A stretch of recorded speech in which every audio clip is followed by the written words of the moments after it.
Shalom, selamat sore buat kita semua. Puji Tuhan, hari ini kita ada di penghujung minggu, hari Sabtu, akhir pekan. Hari yang biasanya ditunggu-tunggu oleh banyak orang sebelum pandemi COVID-19 berlangsung. Pun demikian, sore hari ini saya tetap berpesan kepada kita sekalian, Sabtu 13 Maret 2021. Selamat menikmati akhir pekan bersama dengan orang-orang terkasih, bukan dengan kekasih orang. Ya, sore hari ini buat kita semua, saya mau mengambil tema dengan judul Planning and Praying. Planning and Praying. Iya. Harapan saya di tengah-tengah kesibukan kita, di tengah-tengah pekerjaan pelayanan kita, di tengah-tengah apapun aktivitas kita akan senantiasa masuk dalam sebuah planning and praying. Ada sebuah perencanaan dan ada sebuah doa yang satu paket, yang tidak bisa dipisahkan.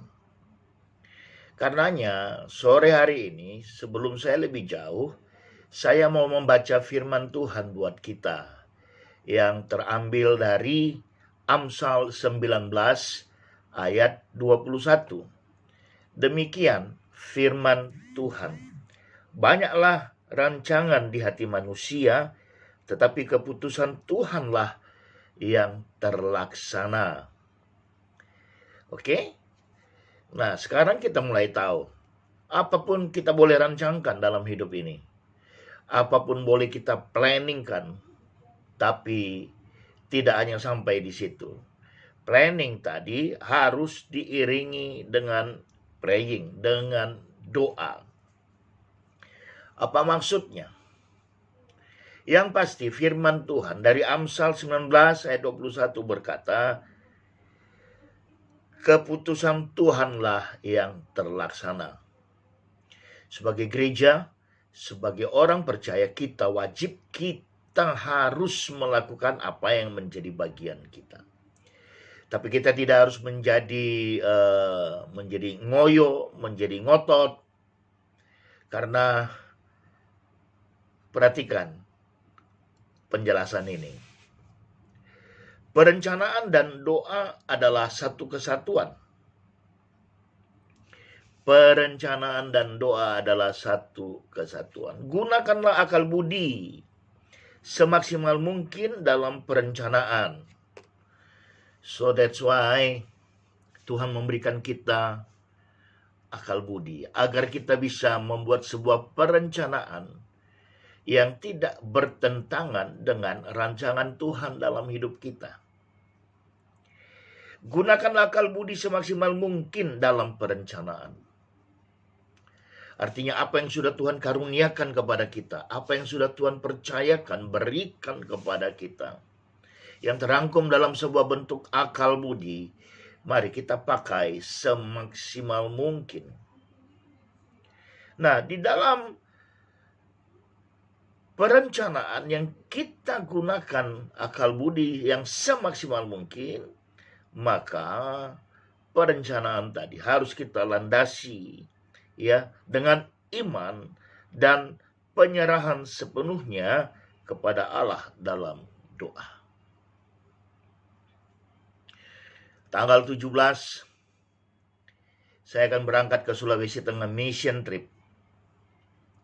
Akal budi saya pakai untuk perencanaan. Salah satu perencanaannya adalah memilih tiket yang terbaik, tiket pesawat yang termurah gamblangnya. Dan saya berdoa, saya percaya saya pasti akan mendapatkannya.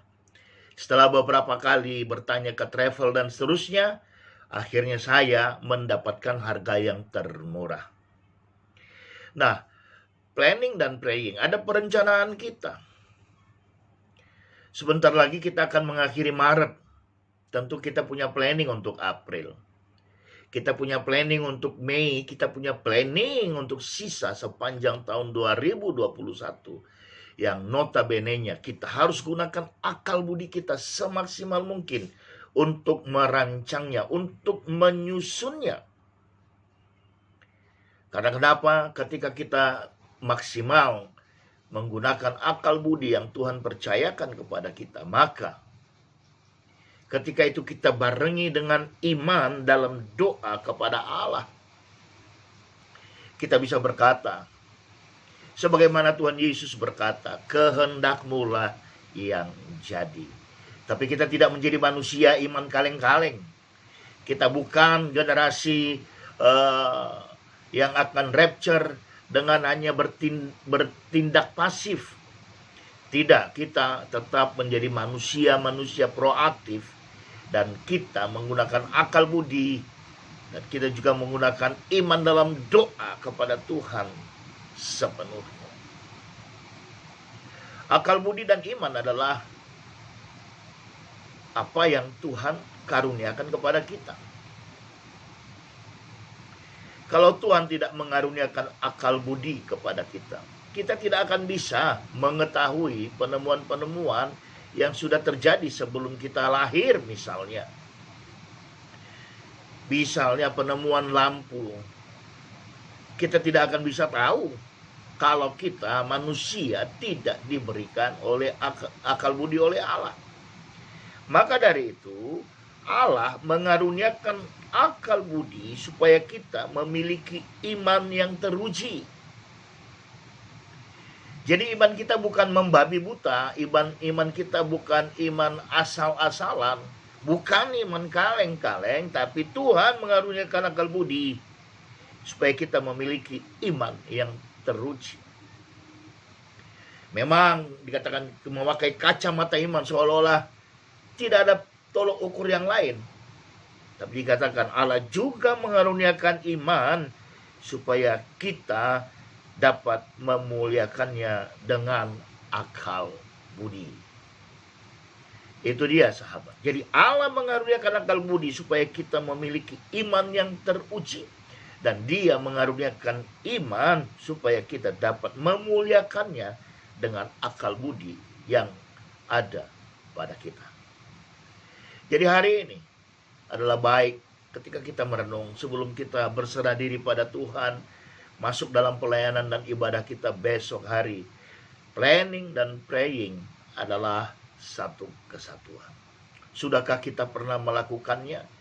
Dan sudahkah kita senantiasa melibatkan Tuhan di dalamnya? Itu menjadi pertanyaan bagi kita.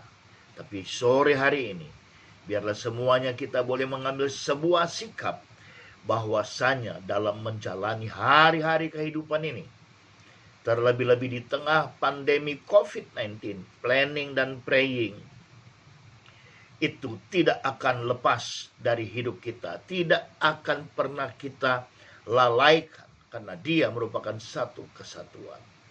Ketika kita punya planning berdasarkan akal budi yang Tuhan berikan pada kita, lalu kita serahkan kepada Tuhan di bawah kaki Tuhan dalam bentuk doa, karena kita beriman, maka ketahuilah hasil output daripada kehidupan yang akan kita terima adalah jauh daripada apa yang kita planningkan, jauh daripada apa yang kita prayingkan. Karena kenapa? Allah melihat hati kita, Allah melihat hidup kita, bagaimana kita benar-benar mau menjalani hidup ini, membuat sebuah planning dan praying dalam satu kesatuan. Dan biarlah sore hari ini, sembari kita mempersiapkan diri untuk ibadah kita besok, kita boleh bersyukur kepada Tuhan, karena Tuhan mengaruniakan kepada kita dua hal, akal budi dan juga iman, sehingga kita bisa menjalani hidup kita dengan penuh sukacita. Sampai di sini, Tuhan Yesus memberkati.